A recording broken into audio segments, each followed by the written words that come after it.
real estate transactions at the registry, the Department of Registry for that, when they registered the deed. So I went back to 2019 and said, well, how much did we get in 2019? We got 247,192, which is 23.9%, and we taxed 1,033,474. And then 2020 was 309,966, which is 28.6%. So jump up again, and the levy that was taxed at 108,270 was what we collected in tax for the CPA surcharge on your taxes.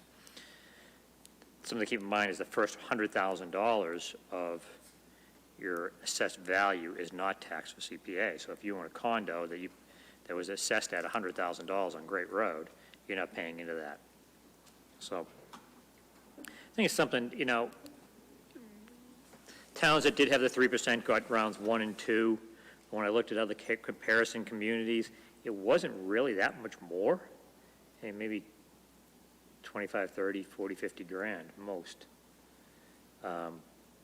So it was really high this year, which is good for the CPA Trust Fund. And just want to kind of point that out to the committee and to the taxpayers that it's really good bang for the buck when you get 39.4% match on the money's raised. So you get a lot of leverage out of it. Questions, comments? Start over here with Steve. Yeah, thanks, Roland. When's the deadline for applications this year? I'm not sure. I haven't. So they're not in yet. So no, they wouldn't be. It's usually around December, and sometimes they accept it into January, and then they start going through the deliberations. Sometimes it's actually, I believe the deadline is usually in November, and if you want to look that up at me, you can do that. They sometimes start deliberations and hearing presentations from the applicants. They first will hear the applicant presentation starting in usually sometimes December and going forward. Steve Barrett, would you know when the deadline is for CPA applications? Well, when I don't, I think it's usually the middle of December for CPC. Yeah. I'm not sure they moved it back a little bit since town meetings moved back, but it's usually the middle of December. Okay, thank you.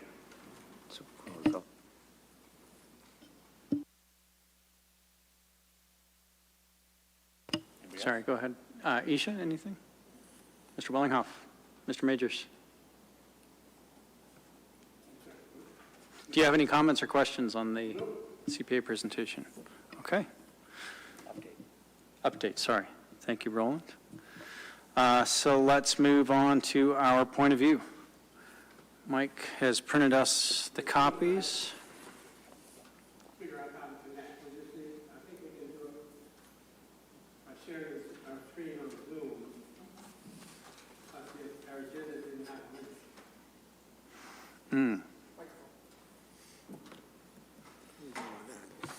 Did I skip?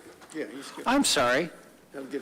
You work on that connection, because I skipped over the capital improvement plan discussion. I apologize. Yeah. So that way, that would work. yeah. So I know that many committee members submitted questions for the town manager, which also received answers back.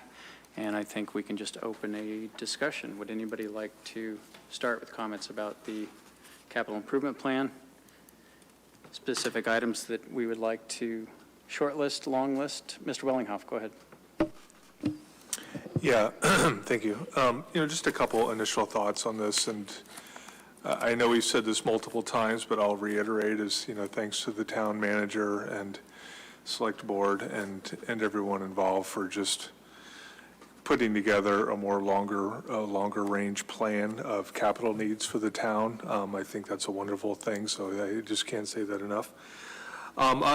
First off, just want to reemphasize something we discussed at the select board meeting is just maintaining some flexibility with this. I do think we have that, a number of these items, in my view. It looks like clearly we would be approving them on a year-to-year basis for each town budget item. But there are a number of items in here that, just in my view, at looking at them, they would be flexible and, moving out a year, et cetera. And I mean that just as a broad statement, as it's just a plan. It's, changes year to year, so just to sort of state the obvious. A couple items that, in my view, sort of jump top of mind. One is just the sidewalks as being something that was a larger capital item. The number was around 18 million, slightly short of that. A number of areas in town, pretty broadly, that don't have sidewalks currently. The existing committee had put together a list of recommendations, and this seems to capture a lot of that. I think that's a good thing, but it's also one of those items that is a big dollar item, and it does seem to me that could have some flexibility around it if, in 1 year, the budget allowed to have sidewalks in some area, and then we may postpone it 2 years, and so on and so forth. So, my comments are really more holistic. I don't want to jump into line items unless that's what we want to do, and that's what our priority here is to do, or are we just looking to target fiscal 23 items and discuss those? I think it probably makes the most sense to target 23, and then, if anybody wants to, if we want to start discussing, what should be next on the list, 24, 25, and beyond, based on, what Christine left us in the agenda.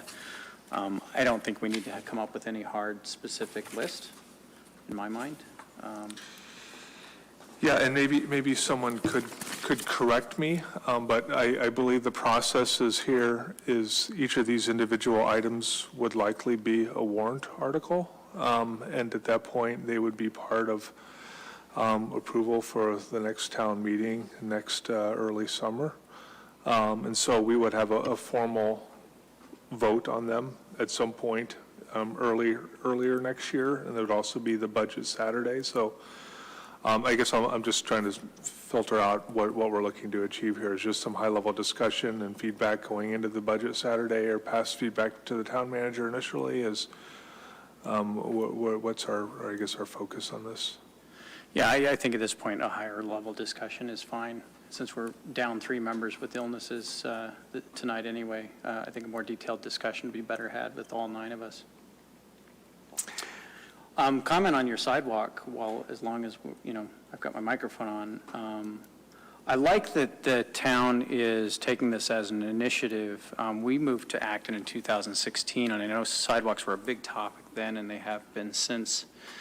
And I know in our neighborhood, there's a number of sidewalks that are patchwork, where they've built some, left some, built some, left some, and they don't all connect. And I think by making this an initiative, borrowing money if need be, and getting, I think, some of the high priority sections done, I think it takes a major step towards, finishing that in something that I think was a high priority on the townsfolk's list for a number of years. Is that the sense that you get as well, Dave? Yeah, it's funny you mentioned that. I've been on the committee a number of years, and I don't recall much emphasis on sidewalks. So I would agree with the point that, having a formal initiative is a good thing. It does capture a lot of the needs that the committees have talked about and put those forward. To your point, in some of my areas, they are patched, and obviously the map that was provided in the CIP document provided a pretty comprehensive view of where there would be new sidewalks. I think those are all great. I'm not debating the need or want of it. My main argument is really just around the financing of the price tag of 18 million, which is a giant number, even if it's spread out over 5 or 8 or 10 years. Right. And there's obviously other needs in addition. And so, just at a high level we're looking at the town's capital improvement plan. The town is a fraction of the budget. There's obviously a lot of school needs. I mean, some of the other ones, potentially Conant School, et cetera, coming down. And so I think we want to, encapsulate this wonderful, comprehensive, great schedule. I like the slides that have the year-by-year sort of expected cash flows. We can debate pro or up forward or down forward, down back a year. But at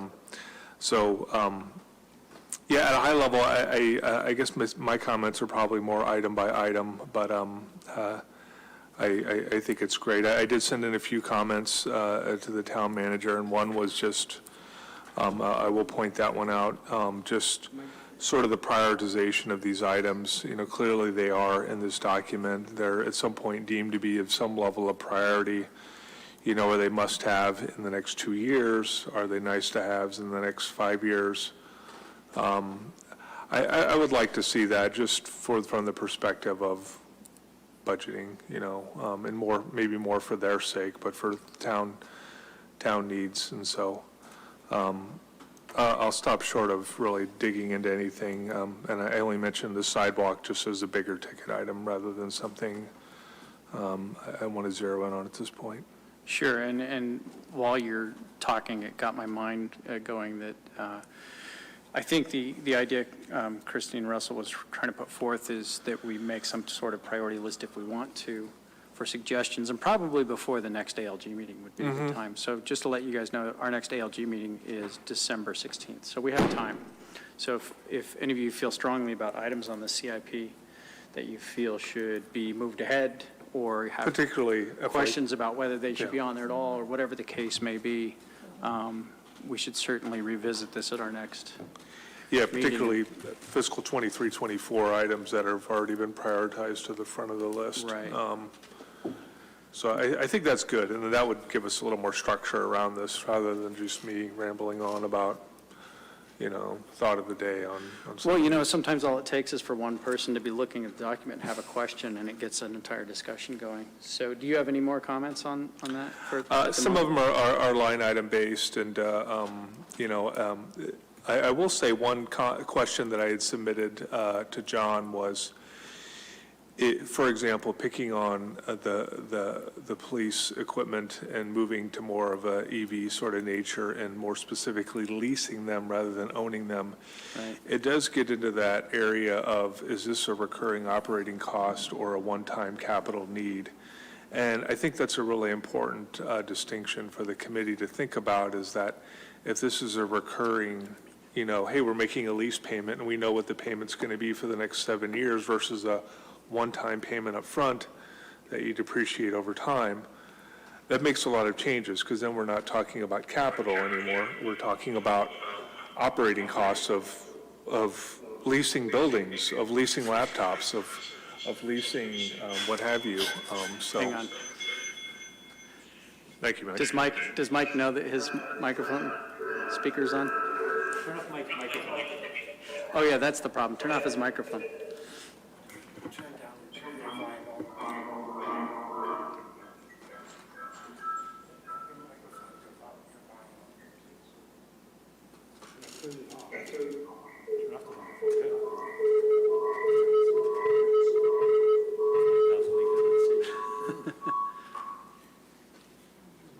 Did we get it? Testing. Okay, good. Yeah, I saw that question, and I saw too that Mr. Mangiarotti responded that in the future maybe they could put that as a budgetary item. I think you get into some fuzzy accountability there in terms of how to label things or track things. I know that when you're talking about, vehicles as a capital expense, it comes up less frequently, gives opportunity for people to discuss it because it becomes something that kind of comes before a committee, whereas once it gets rolled into a budget item, it's just sort of in there, right, and disappears and becomes a little bit more nebulous. So I don't know yet how I feel. I haven't formed an opinion specifically how that should go. And I also want more clarity on how they, quote, leverage the value of the existing vehicles. I'm not sure exactly what that means. Does that mean they're actually, maybe Steve Barrett could answer that. Will they actually borrow money against the vehicles that they currently own? I mean, I can't imagine they're worth anything. Should we elicit Mr. Barrett's comment on that? Can I get a little more detail on the question? Yeah. Yeah, I Go can ahead, summarize Dave. it really quick. The town manager presented leasing vehicles going forward, particularly like police vehicles that meet EV criteria and get the town to more sustainable, et cetera. And one of the comments that in his description was using the value of the existing vehicles maybe as some sort of collateral. The response included a link, but the link didn't work, and I probably could have Googled it and found out more details about the plan. But maybe it's just a TBD for future, and it's to talk about at a future date. But the question was, how do we use the existing vehicle stock to Sure. support this program? Sure, great question. So the program we're looking at has a couple of key benefits. It would allow us to green up our fleet and also hopefully with that green fleet reduce our cost footprint for fuel and maintenance. But to your direct question, if you think about it, the vehicles that we have now in stock are fully owned. So there is some residual equity there. So what would happen is we would turn in, one vehicle or two vehicles or how many, and those vehicles would then be sold, and through a mechanism, the town would get that residual equity or value, either applied to the new lease or as part of the program. So it's actually coming at a pretty good time with vehicles being in high demand, even used ones. But again, the majority of our vehicles are fully owned, so when we would turn them in, they would have some residual value left, and that residual value would be captured upon sale by the leasing company. So it does kind of does sort of say what it says on the tin, or do what it says on the tin, where they're getting the value back out of the vehicles that they currently have. Any further, David? Okay. Pass. I have one question. Yep, go ahead. I can just use this one. So I wasn't able to attend the entire session last time because I was ill. And I may have missed the conversation about the, part of the proposed capital budget that is expected to only be covered by future debt service. Was there any conversation, since it's fairly substantial, particularly towards the end of the plan? It's more than a third of the, CIP plan for that year. Was there any conversation about the anticipated, increase in revenue, if any, or was there actually going to be issuance of new debt to fund it? I think the short answer is that debt's probably the best way, because some of the items in 24, 25, 26 are pretty large.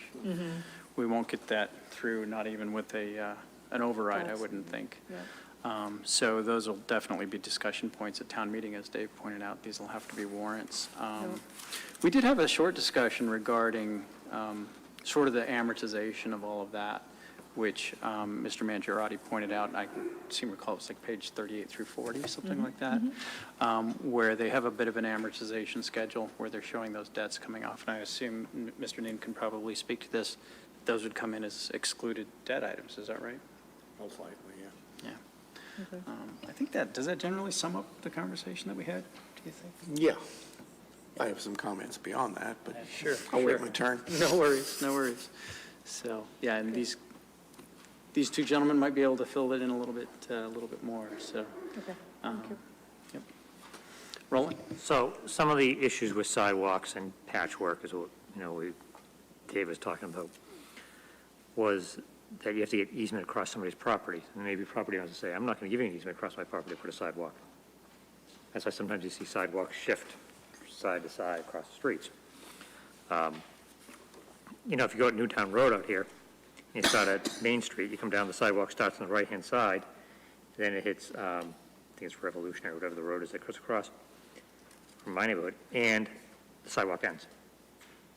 And that doesn't get picked up until it gets down to Simon Willard and goes across the Conan Brook, goes up the street for a little bit, and then it stops again. And there's no more sidewalks on Newtown Road.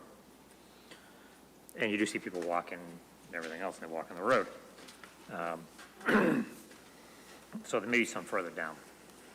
So that kind of adds into the price where sidewalks could be, you could say it's 18 million, something most always could say, yeah, you can have the easement, no problem. Or they got to pay for an easement or what have you to compensate the homeowner. And it also depends on topography and is there a rock ledge there or what have you. So that all kind of adds into that. I do like the fact that we are planning a lot further out in the future than we've ever seen before. And I think that's good because that gets things on the radar.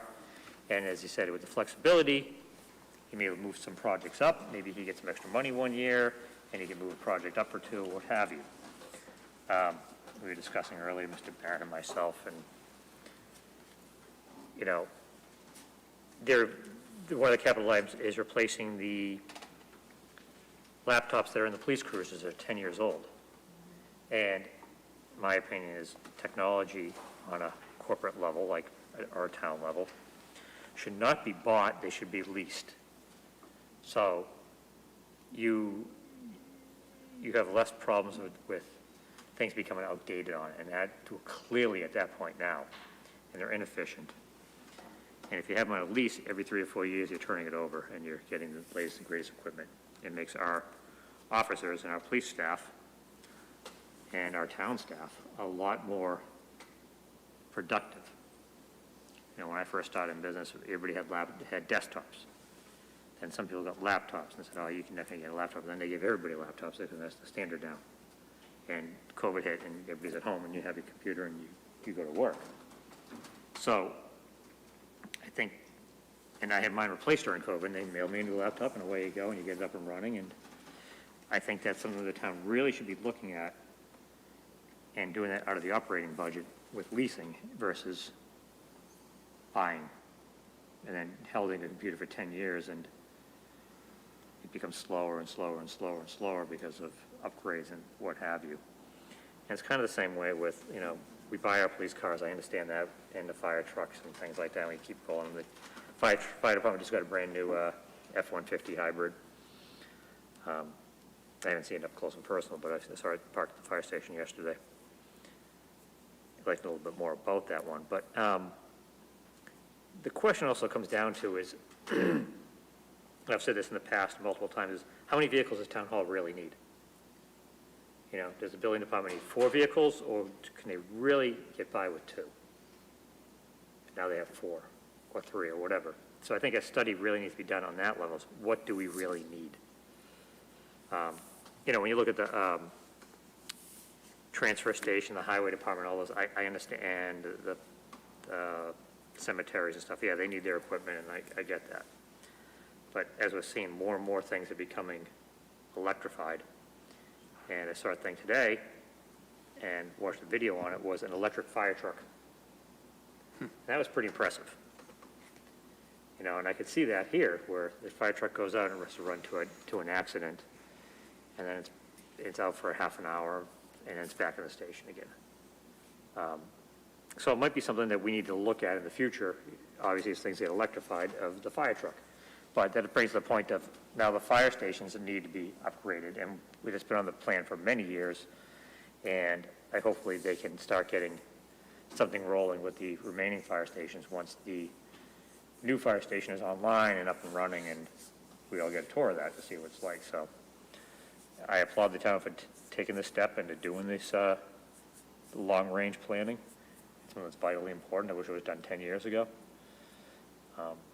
But it's a step in the right direction, and hopefully we can start getting to where we need to be and thinking about these things more often and seeing what we can do out of the budget versus going for an override. Well, Mr. Bourdon, thank you for volunteering to do a comprehensive vehicle study for the town. We truly appreciate that. I tried going down that road. That'd be town staff that'd have to tell you. They'll tell you what they really need. I'll help if you need. Mr. Newton. I think there was a pretty good list of vehicles in there. You can just ask for the annual mileage, Roland, get you started. Well, when I did that, it was never tracked. And I thought that was kind of amazing that you don't know how many miles you're actually driving the vehicle every year. So you really don't know what the use is. Right. Well, if they get a state inspection, Well, it should be, and we should have that data. then you have the data. We should have that data. And I would hope Mr. Barrett will be able to get us that data. Anyway, I agree that the capital plan is a huge step forward for the town. It's comprehensive and exhaustive list of the capital needs. As we talked a bit last time, I think that there's some definitional issues on what's capital and what's not that needs to get worked into the next version of this thing. And, yeah, our filling positions on a temporary basis capital, no, by most definitions, they're not. Studies, I think, Steve Barrett, if I'm correct, if a study is related to a project could be funded by debt, the study is considered capital, but not if it's not, Yeah, you start to get into design, type of things. Design can be bonded, a study closely related to design could be bonded. Yes, but there again, what about the update to the zoning bylaw? Is that a bondable event? I don't think so. So we need to clean up definitions. So from year to year, we're looking at a consistent plan. I was the one that was asking questions about tax impacts, both short-term and long-term. And I know it's an estimate. It could be a range of values out that far. But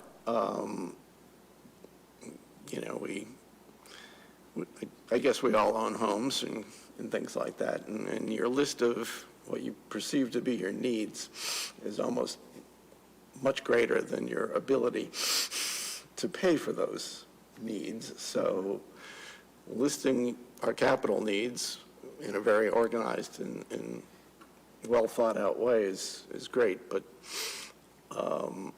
and they do go into where they think the funding will come from, what the source will be. But when you read things like, operating budget or debt, or even free cash for that matter, what that really means is the taxpayer. Yep. So we really have to get a sense of what is it we're going to be asking the taxpayer to foot the bill for. And unfortunately, this is not the whole bill, because there is a 10-year CIP that the school district has as well. And taxpayer only gets one tax bill. So at some point, we should probably attempt to overlay the school district's CIP over the town's CIP year by year to see if there are years that may not look too good. If we're nominating people who aren't here, I would nominate Jason for that one. Duly noted. Second. But yeah, we have to have some thinking into, who's going to pay for this and how much is it going to cost and are they going to be willing Yeah. to pay it. It has to go into this. Mr. Majors, any comments on the CIP? Can I follow up to one of those? Sure. And this is probably an ALG question, but it's like, to your point on the school budget and the town, the school capital plan and the town capital plan, is just the prioritization of those. Is that something that would be hashed out in an ALG session? I mean, at the end of the day, I think, if the school is saying, we want, Conant needs, to either, be updated or a new school versus a new DPW building or something.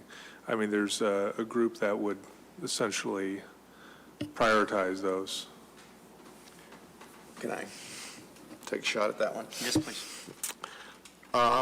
So back in, I think, 2017 or something like that, we did form a joint capital planning committee. Because at that time, neither the town nor the schools had put together a document like this. So the charter of that committee was to put together a joint plan. And there was also a provision that that committee would continue in existence and review and prioritize things. And Sadly, it got caught up in the problems with the superintendent at the time, who was a member of the committee, and then one after another, everybody but Janet Adachi and me moved on. And so the committee just went kind of defunct. But I did send Christine the definition of capital that we were using at the time. Mr. Majors? Yeah, it's obvious that a lot of planning and effort and went into this plan. It's well thought out. But the key sentence in their summary is that you can't do this plan without additional funding. And I'm hoping this funding is not coming in by way of, real estate taxes. I think the town manager has been very creative in his being able to capture grants and things of that nature for special interest projects that prove to be popular with citizens. And so and it looks like everything but the kitchen sink is in that plan, which I would expect it should include. If you need something, put it in the plan, and then we could talk about it to give it a priority and set the timing schedule and figure out how to pay for it. But obviously, we can't do everything in the plan. But as my initial comments, that a lot of thought and effort went into this plan. It's just too bad we have minutes to understand, or just even days. This is going to be an ongoing process that will last years and will require a lot of negotiations. But I'm up for the task, and let's see what happens. So I'll just follow up by restating, I think, something I said during the select board meeting, which is, it's vitally important to have a plan like this. I think if for no other reason than to mitigate surprises, right? You can't plan when you're planning on things as they come at you. And so I think that is the most important aspect of this. And I think to have the level of detail and depth and the planning of the 3 different funding sources amortized out where it's going to come from really gives us a chance to see what's coming. It gives you the chance to vote in a reserve fund, right?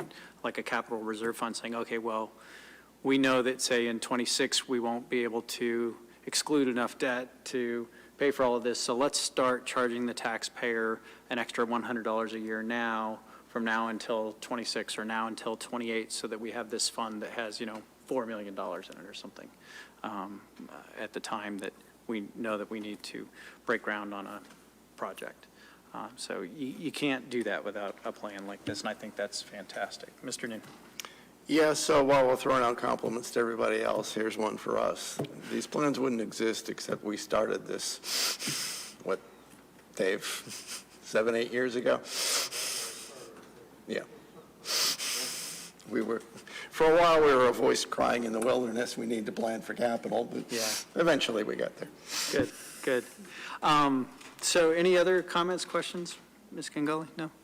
Okay, so I think, Dave, I'm going to come back to you one last time for the reason that you said you had a list of specific items.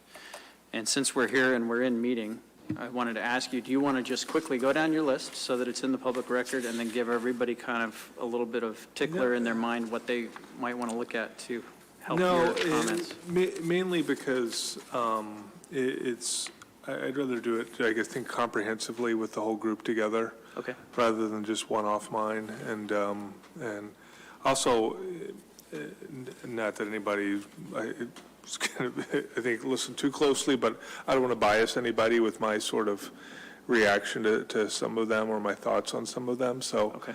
I think just the entire group doing it at once, it's, in my view, would be better. Great, so let's put this on the agenda for next meeting. Okay. Let's move on to the point of view. Mr. Majors.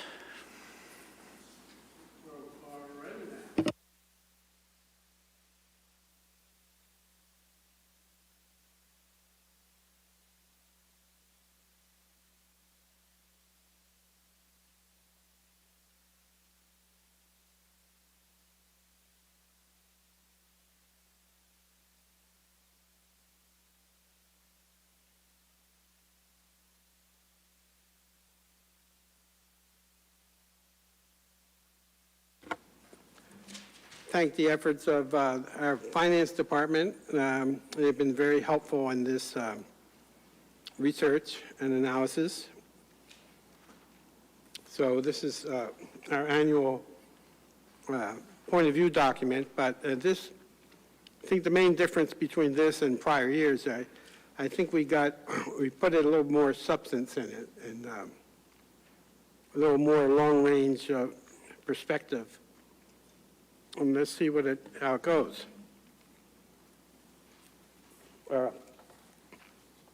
This will be presented to the citizens and different groups within the community. So, as we know, Acton was named the 11th best place to live among small towns in the country by Money Magazine in 2015. And 16th best in 2009 and 2011.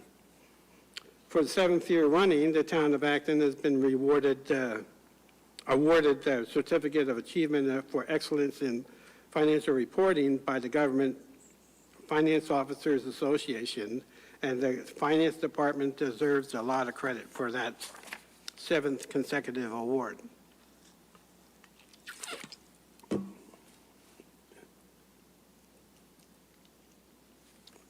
Let's see.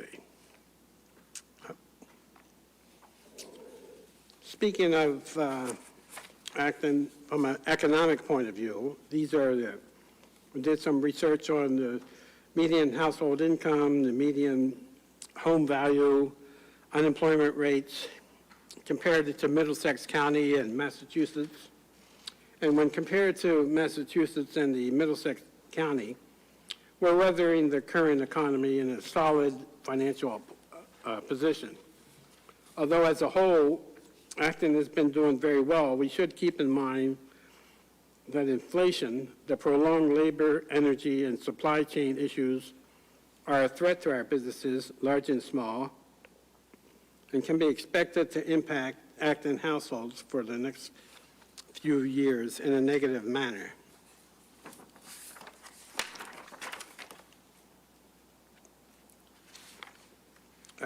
Our tax burden. Let's see. Don't want to get ahead of myself.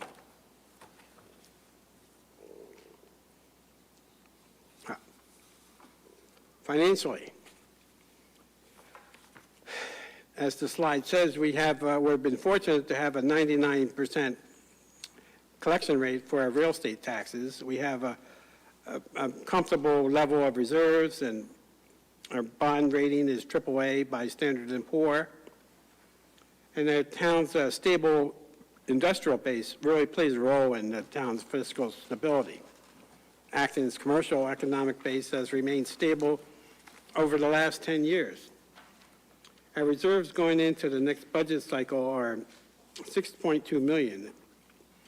And this is the total of our free cash plus stabilization. Acton is, as we know, is primarily a residential community. However, the town's stable industrial base, as I said, plays a role in the town's fiscal stability, and it's something we sometimes don't give enough credit to our business community. Now, getting into some of the good stuff, our tax burden.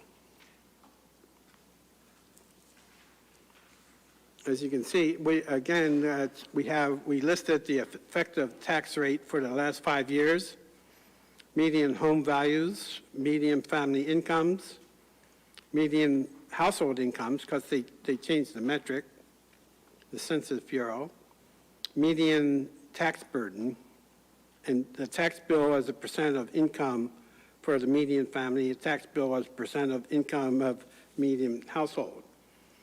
Now, the data suggests that our residential tax burden is increasing, that we all know.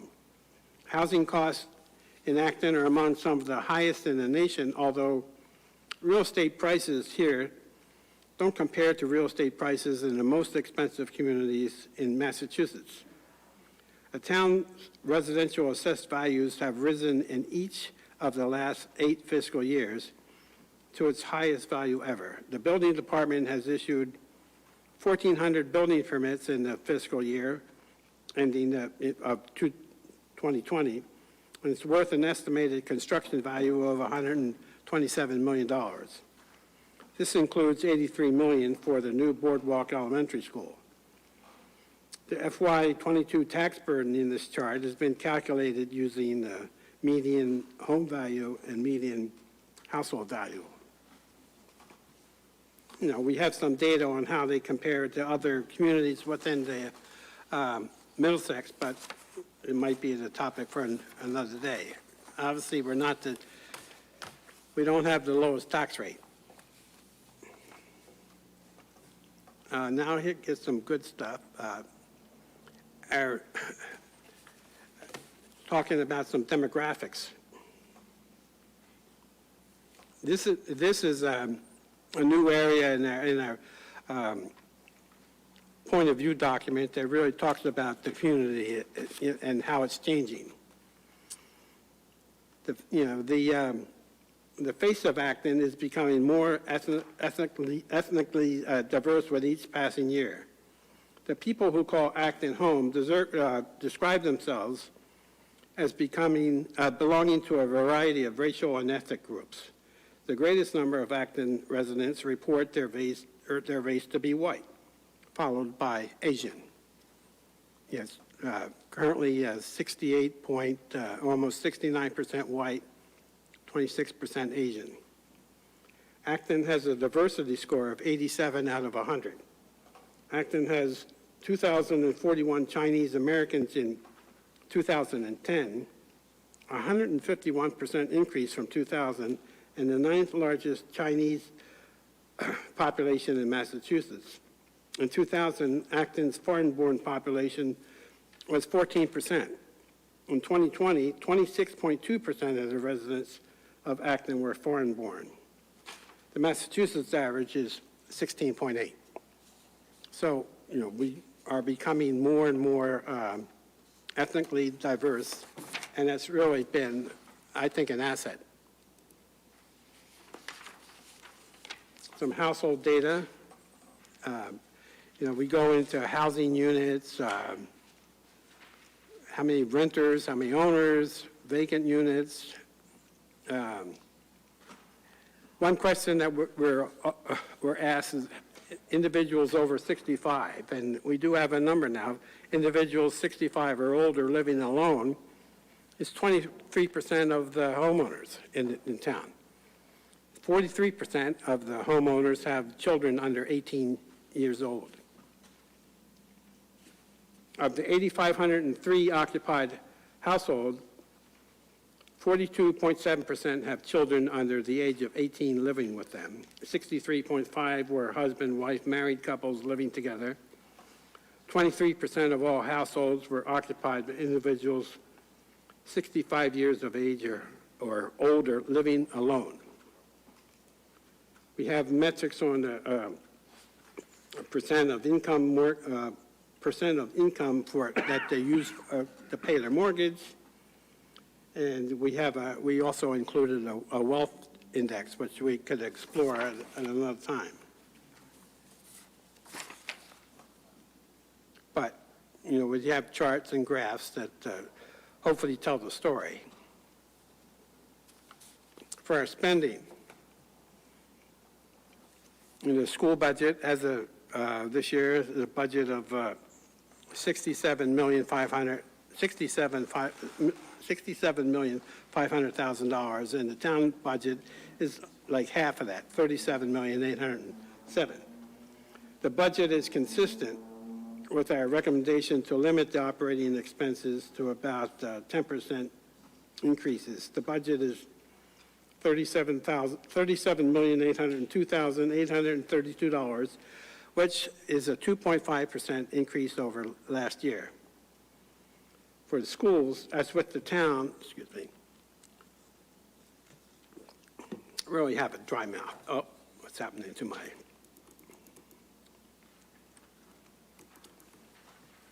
Somehow I just lost my...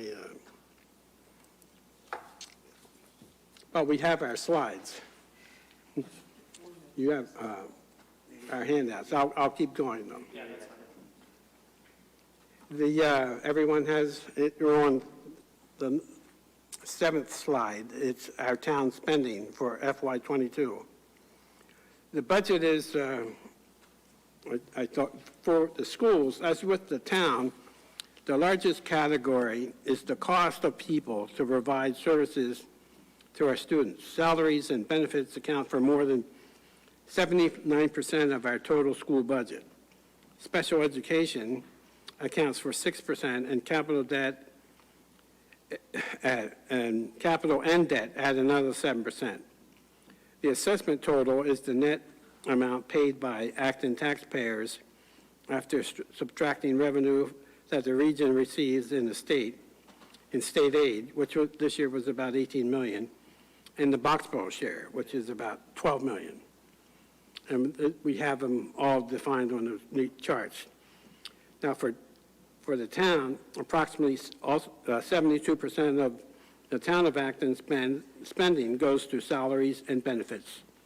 Surprise, surprise. Mike, one comment, I don't know if the chart can be, the pie chart. Sorry, the pie chart can be corrected, or...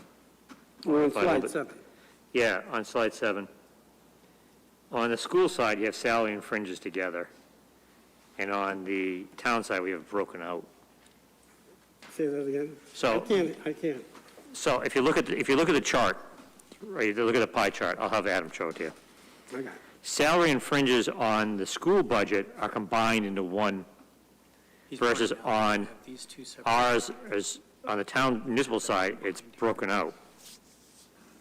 I'm wondering if it makes more That's sense just to a combine. detail. them. We'll straighten it. Yeah, I just, you know, It just, the point is that it takes a lot of our budget. yeah, oh, it's huge. We'll work out the details if you think there's a conflict there. Yeah, I don't think it's a conflict, it's just something to point out that it's Needs to be consistent. yeah, it's 72% on the town versus 79 on the schools. So the schools are running higher, maybe that's because they have more Right. head count, But we have less control, well, we don't have any control of the school budget. none whatsoever. But, they take, most of our money. But it's good to see it, how you have in the pie chart, that it's more visual. Yeah, capital and debt service account for 11% of our budget, and infrastructure maintenance account for additional 3%. This category includes the maintenance and improvements of roads, sidewalks, buildings and grounds, and information technology. Moving on, slide 8 in your handout. Anyone need this? Would you like, you can get one here.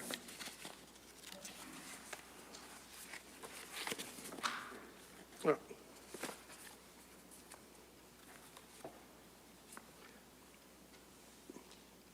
Our town, this is a breakout of our revenue sources for FY22. Yeah, we're projecting a budget of $107,541,700 in total revenues. The municipal revenue sources below explain each of the 5 components of the town's revenue assumptions.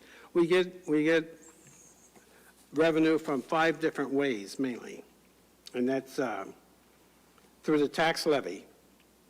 That's the total amount of dollars assessed in property taxes imposed by the town each fiscal year. This year, through property taxes, we collected $92,159,000. State aid from the Commonwealth is comprised of 2 categories, education and general government. We've received $1.3 $4 million from that, and that represents about 1.3% of our budget, whereas the tax levy was almost 86% of our budget. Local receipts, they account for approximately 5% of overall revenue sources for the community. This category includes excise taxes, investment income, payments in lieu of taxes, and other locally generated revenues such as building permits, license, fees, and fines. Acton's primary municipal reserve accounts are free cash and stabilization. Yeah, it should be noted that for the year ended this past June 30th, our leading benchmark of financial support, Acton's property tax collection rate, remained stable at 99%, as we previously mentioned. This revenue source represents 92% of total general funds revenues. Our remaining 7% of the general fund revenues, which is state aid and local receipts, for 2020 performed at or near budgeted level despite the economic slowdown that started in the last quarter of our fiscal year.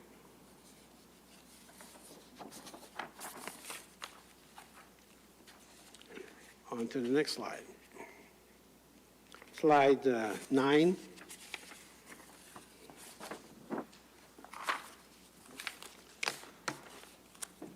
Which is our town debt service.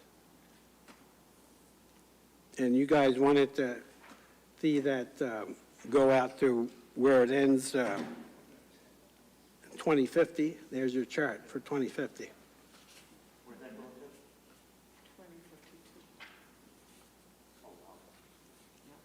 This is the chart is called Our Town, it's our debt service. Mostly excluded debt. Excluded debt is for the fiscal year 2020 budget. It has included debt service for several debt exclusion building projects. The latest approved projects include the Boardwalk Twin Schools, Minuteman High School, and the North Acton Fire Station. You'll see them on the charts. The town, and actually the last like 15, 20 bars are all the Twin Schools, Minuteman, and the fire station. The town also continues to receive reimbursement from the Massachusetts School Building Association, MSBA, that are for our agreement with the Parker Damon Elementary School project.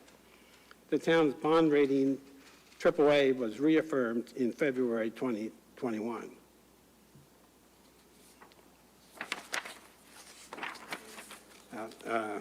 Going on to slide 10. Well, did I miss one?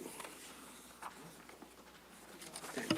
Mike, I just want to make the comment that I really like that last graph, and Steve and I had the exact same comment on the side, which is it'll be really easy to take the CIP data, the projected CIP data, and just plug it into that graph to see what it would do to the annual. Thank Mr.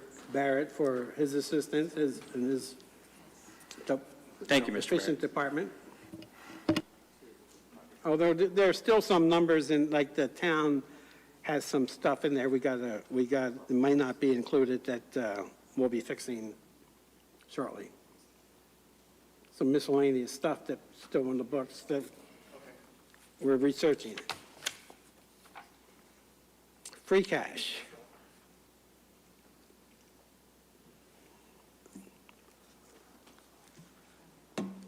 Our primary municipal reserve accounts are free cash and stabilization, as I already said.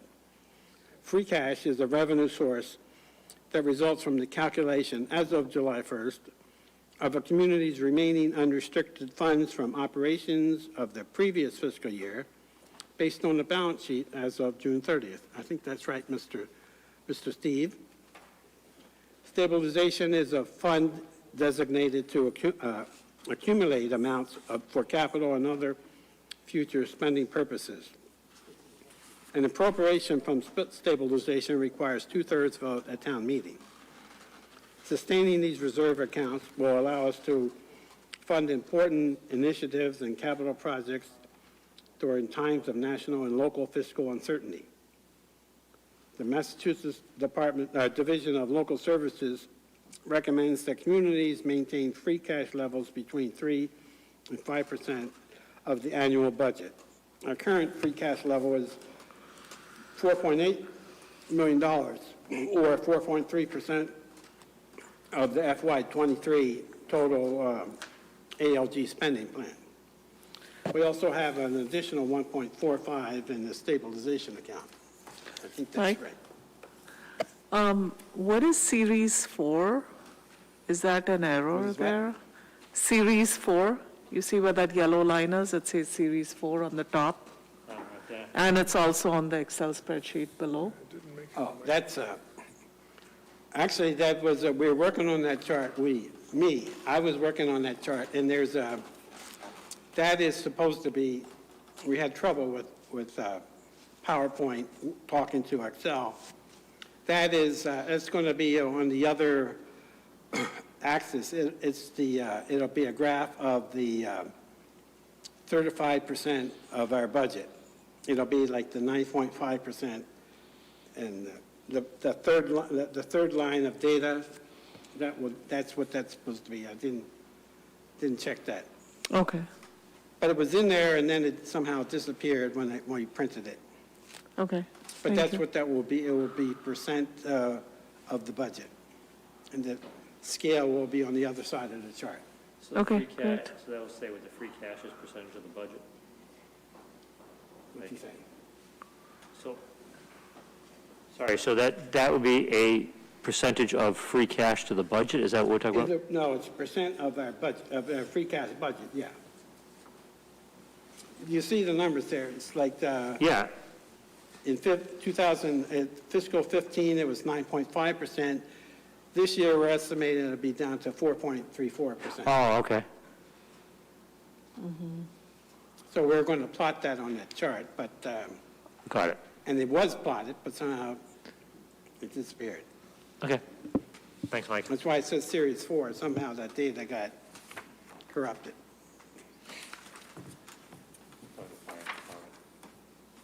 Slide 11. We talk about reserves. It shows there's the $4.8 million in free cash and 1.452 in stabilization. And the school system numbers are below, but I can't verify those numbers. We think they're pretty close. But when we speak about the town's reserves, we're discussing our free cash and their stabilization funds. This $6.25 million is what we mean when we talk about our reserves. The regional school district has excess in efficiency fund, which is a version of free cash. It's currently certified at $3.43 million, and Acton's portion is, we think it's about $3.1 million. We got to verify that. Mike, can I just ask the question and make the comment, enterprise funds, you have this listed under the school system, but I think that belongs under the town unless those are the school's enterprise Right. funds. Yeah, they don't have any. Okay, so I'm taking notes that I'm Okay. sending you Yeah, via email. Again, this isn't perfect. We Yep, spent a lot of hours on this thing, and it's looking really good, Mike. just submit your edits. Yep, thank you. The school's E&D, at least, would be on the latest ALG plan, of which there's been one published this month. I don't know about the stabilization.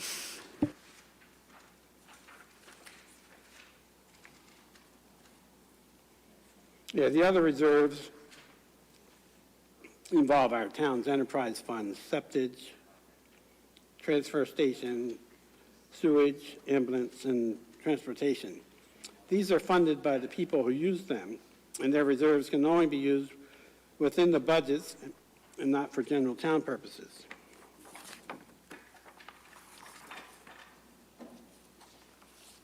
On to 12.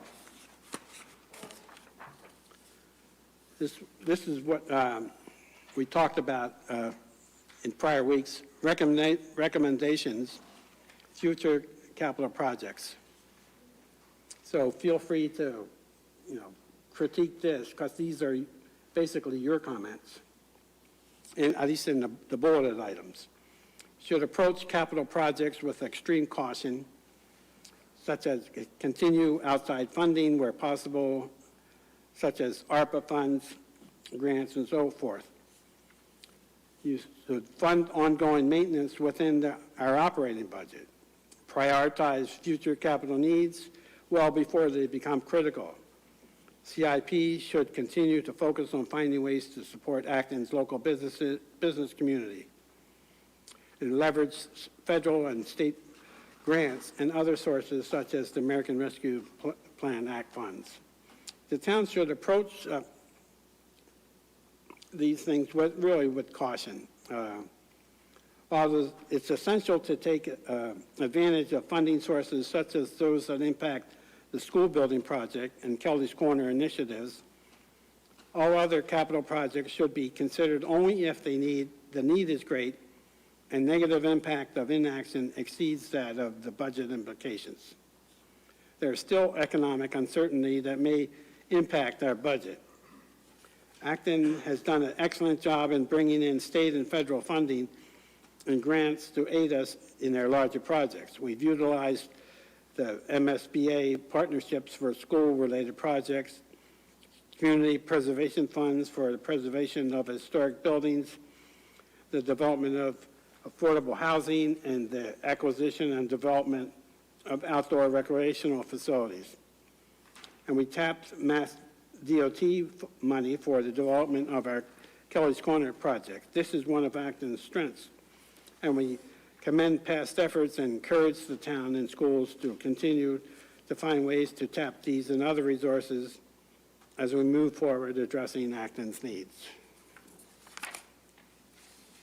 Next slide is our concerns regarding economic uncertainty. 4% of Acton citizens are currently accessing unemployment benefits. Uncertain revenue sources due to the COVID economy really affect everything. Median income was down $5,000 from 2020. FY21 year-end local receipts shortfalls, permits, fees were off 14%. Motor vehicle excise was off 5%. Investment income was off 51%. FY21 municipal local receipts were short by $400,000. ARPA allows revenue replacement to deliver services in FY22 and FY23.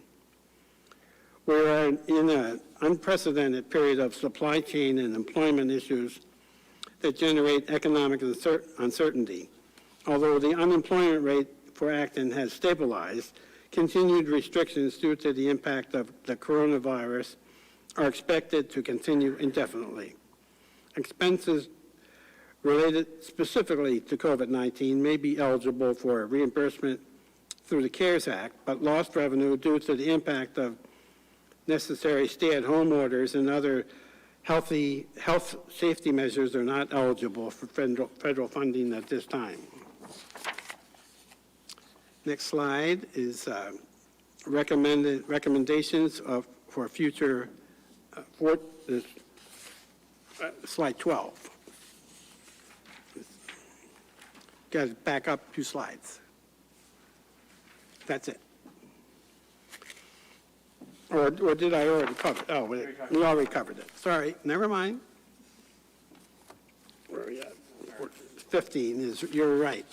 I shouldn't doubt the select board.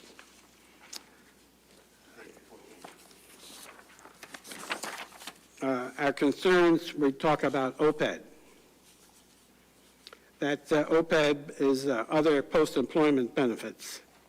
It includes health care, life insurance, deferred compensation.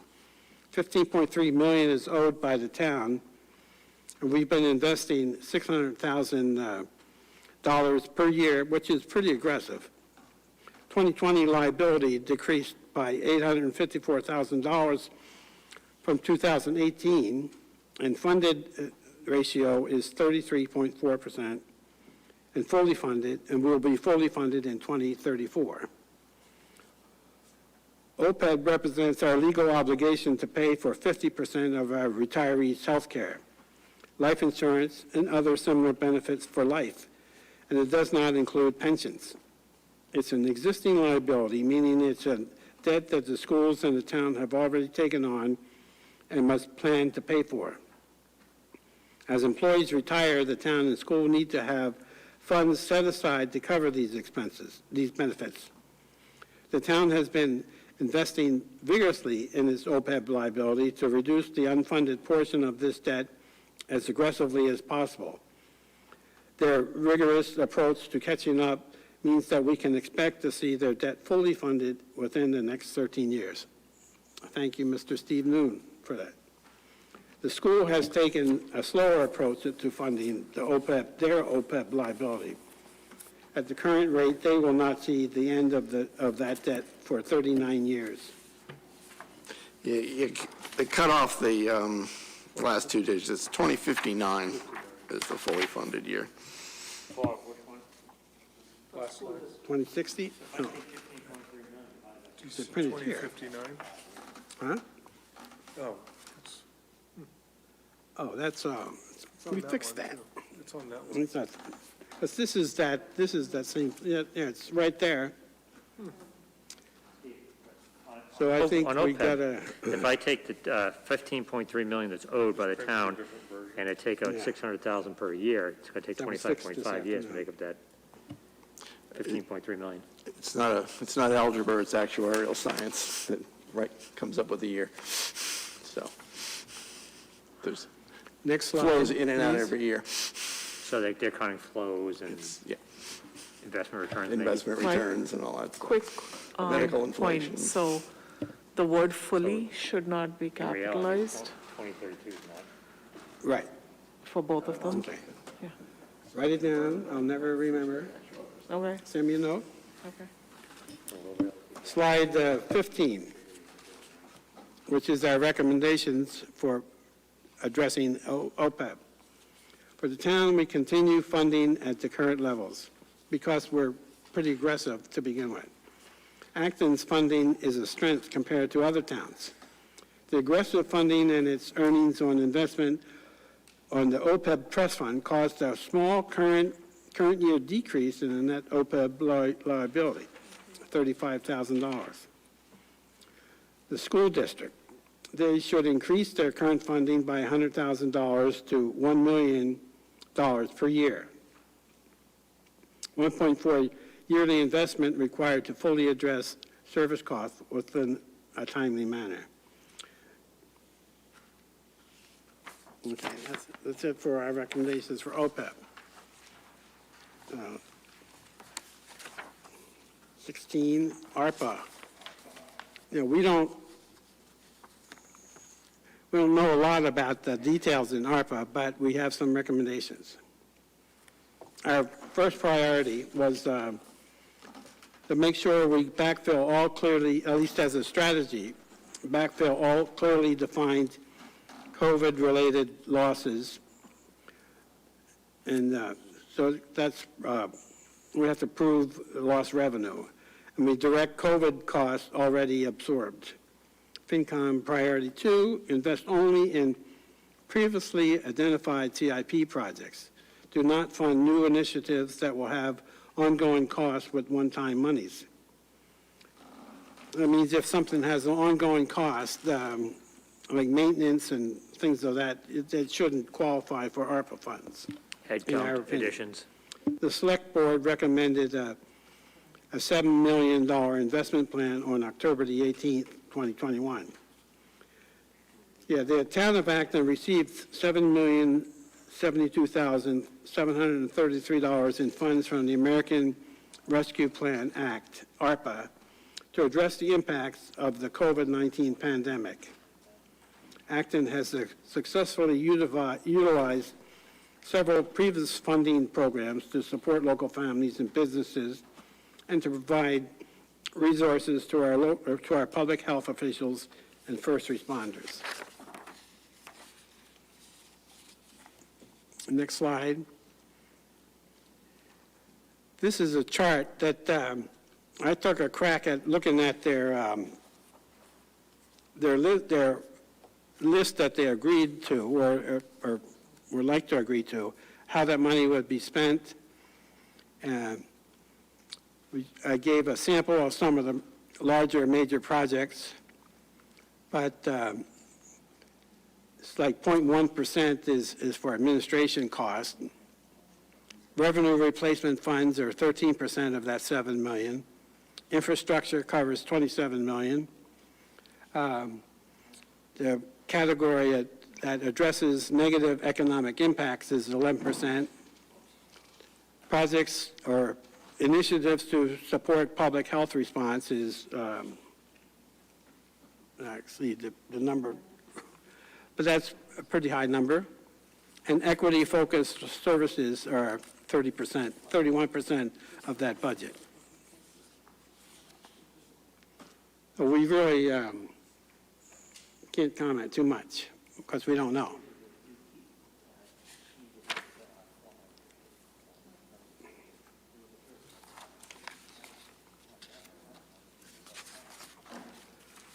Next slide.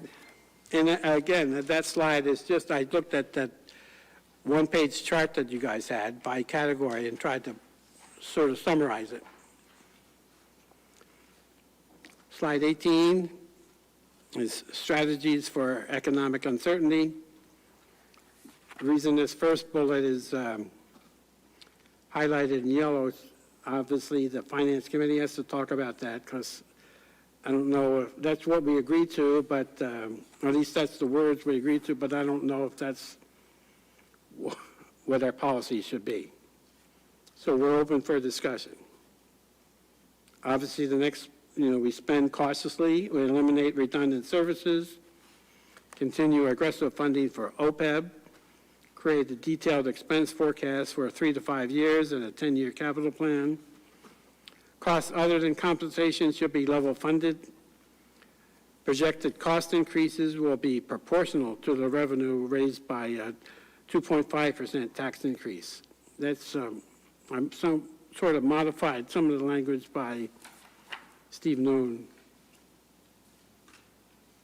The high unemployment rate and reduction in median salaries, as well as the projected impact of future COVID complications, should lead the town to protect our taxpayers by increasing the budget by as bare minimum as possible. All spending should occur with extreme caution, and hiring should be limited to only what is absolutely necessary. Land purchases that do not fall under the CPC should be considered at this time, should not be considered at this time. In an effort to assist as many small and local businesses, the town should continue with its relaxed stance on signage, outdoor seating, and other productive measures.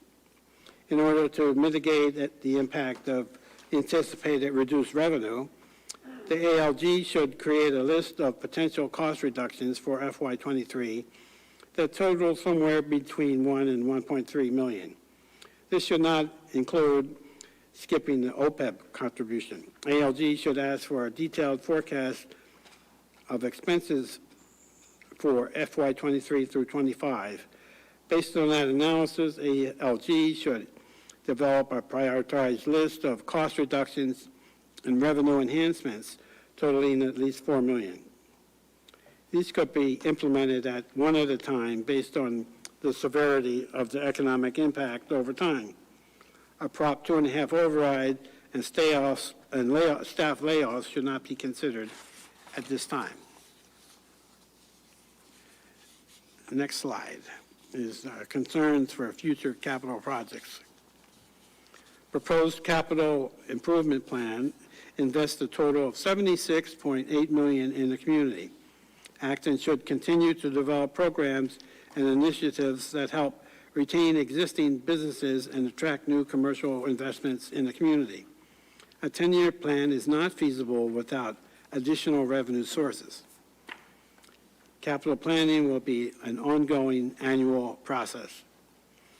The proposed Town of Acton FY22, 2032 capital improvement plan invests a total of $76.8 million in the community, and it leverages millions of dollars from federal and state grants and other sources such as the American Rescue Act funds. The CIP provides a roadmap for the town to achieve its goals and priorities, especially in key areas such as sustainability initiatives, complete streets, economic development, and public safety. Acton invested an average of 1.59% of net operating funds for capital improvements in the period of FY 18 through 22, using non-excluded financial resources, including non-excluded debt, free cash, and operating budget tax levy. The plan for the next 5-year period is reducing the CIP from the tax levy while increasing the investment from free cash and non-excluded debt.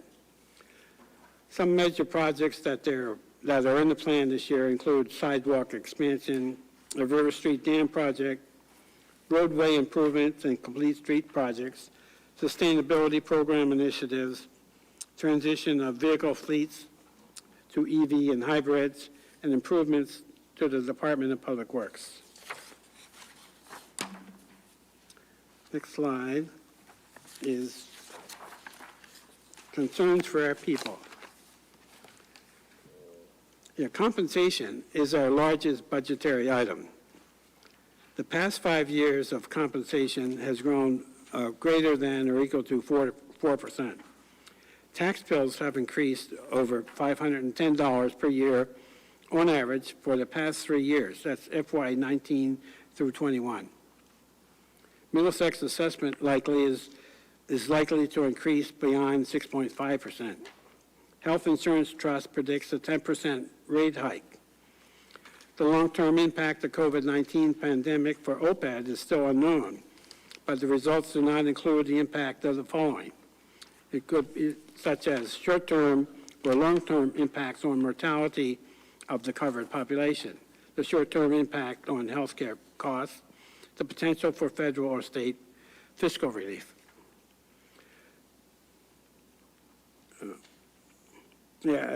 Since salaries are our biggest budget item, we remain limited by Proposition 2.5 in our ability to increase taxes. It is vital that we allocate our resources wisely. And that's probably what you need from that slide. Next is, we talk about staffing, slide 21. We're suggesting no non-essential new hires, and we limit hiring wherever possible. We protect our services. The towns and the schools should be encouraged to employ staff, teachers, first responders, et cetera, throughout the economic crisis to maintain services at current levels. We should prepare for increases in the Middlesex retirement. We prepare for 10% increases in the Health Insurance Trust. It is vital for the immediate future that the town and school budgets focus on matching expenses with revenues. While working to maintain our current services, we should be prepared for flattened or reduced town revenues and potential reductions in state aid for some time. It is also necessary to plan for typical levels of growth in the Middlesex assessment, which historically has come in around 6 to 6.5%. But given the economic factors that impact their portfolio, we can anticipate higher assessment rates for the coming years. While staff cuts cannot be ruled out completely, they should only occur after other cost-cutting measures have been considered and/or acted upon. Next slide is the recommendations for our reserve policy. For free cash, we're saying it's a floor. This is where it gets a little complicated. Free cash, we had said that the floor of 3% of total Acton spending. The ceiling of 5% of total Acton spending.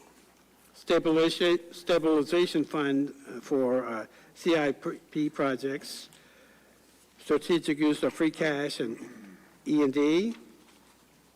Only use reserves and E&D for one-time items, unforeseen capital needs, and emergencies.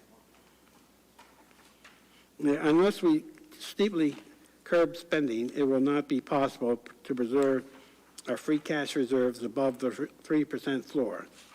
We should minimize the use of reserves to no more than the amount that brings us to that 3% floor, which this year would be $468,000, and work to replenish them as soon as feasible. Prior years' assumptions of reserve replenishment rates are not applicable today. One of the discussions we have to have is about how that 3% formula would work on the free cash to remain above the 3% floor, and that'll be a discussion for another day. Because I think the numbers don't work out the way we think they're going to work out. So it would give the town manager more money than we want to give him. A floor of 3% on the $107 million budget would be 3.2 million. The ceiling would be what?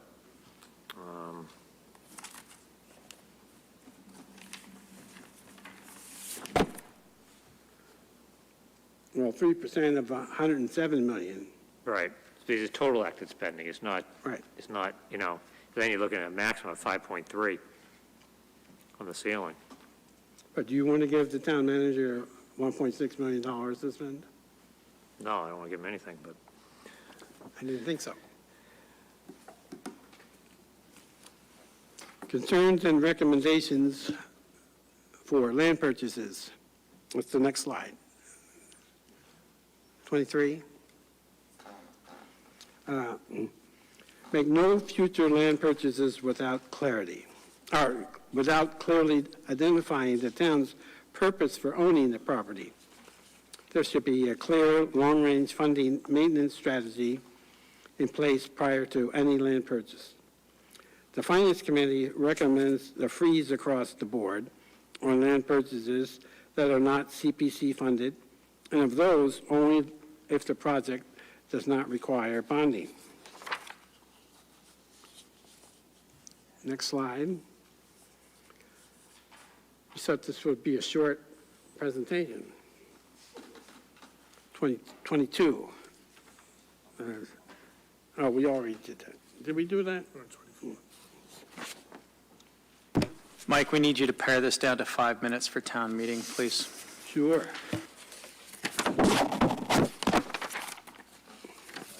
We at the end? Our takeaways. Although Acton is in good financial shape, we are in a period of economic uncertainty that may linger for several years. Inflation will have a negative impact on household budgets for the next 3 to 5 years. Labor, energy, and supply chain issues are problematic, and businesses must use innovative solutions to stay competitive. Town and schools need to manage budgets to avoid an override. Without a change in spending, operating overrides may become a necessity in the future. The Finance Committee does not support a budget override. The salaries and benefits expenses have increased at 4% annually over the last several years, and that has been crowding out other areas as tax levies are limited by Proposition 2.5. Some expenses will grow at elevated inflation rates, which will further exacerbate that effect. And I think that's the end, unless you want to hear more.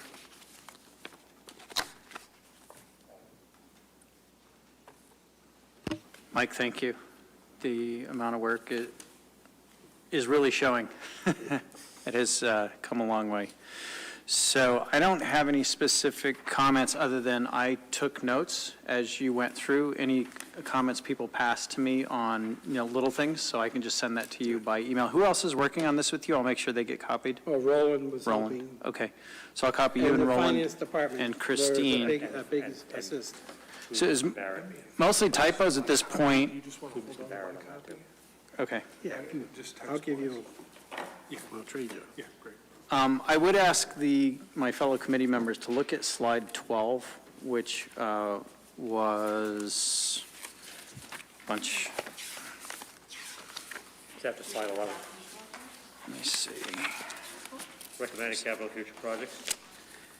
Future capital projects. Yeah, I felt like there's a lot of points here that we could refine down, that there's some redundancy here, and that we're kind of perhaps stating some obviousness, given the detail of the CIP that we've been presented with. So I, sort of as a homework project for all of us, look at this, see what we could pare down on this, if possible. A lot of this could be just sort of background material that we hold in reserve and just present the main bullet points. And if they want to see detail, we could show them a chart. Yeah. So that's all. That's my only comment on that one, is that I felt there were things here that we maybe didn't need, but I need to have I personally need to look at it, think about it before I can make a comment. So I just wanted to ask the rest of you to do the same, and for any of the slides on the But, yeah, presentation. the interesting thing about the demographics is that, we really haven't addressed that in our point of view before. And I think if you look into the numbers, the population and, how it's growing in different areas, it really does have an effect on our economy and our budgets, and I think in a positive way. And I think that explains some of the reason that we have been successful and stable. So I think we have to sort of acknowledge that, or at least understand that, our population is changing. Anybody else have comments? Okay. So I think that Christine wanted us to take a vote on this if possible tonight, but I don't personally feel that we're ready, and I think we have until December 16th is the next ALG meeting, so let's revisit this at the next meeting again also, but we don't need to go through, I don't think we need to go through the entire thing again. But we can all have a look at it and then vote on it next time, I believe. If we get the revised version by email, we can just vote to approve it or not, perhaps? Yeah, I think so. Yeah. Be sort of like looking at minutes. Yeah. Okay. So thank you, Mike. So now Finance Committee business and liaison reports. I'll start with Mr. Majors, since I'm sure you are not tired of speaking. Right. No, I'm up to date. Okay, thank you.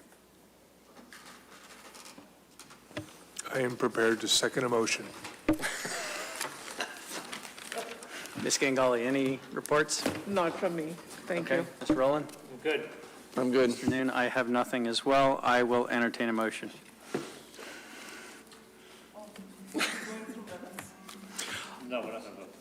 No, because I think enough of us have not read them, Fine. so we'll hold those for next. I move to adjourn the meeting then. Second. All those in favor? Aye. Aye. This meeting is adjourned. Good job.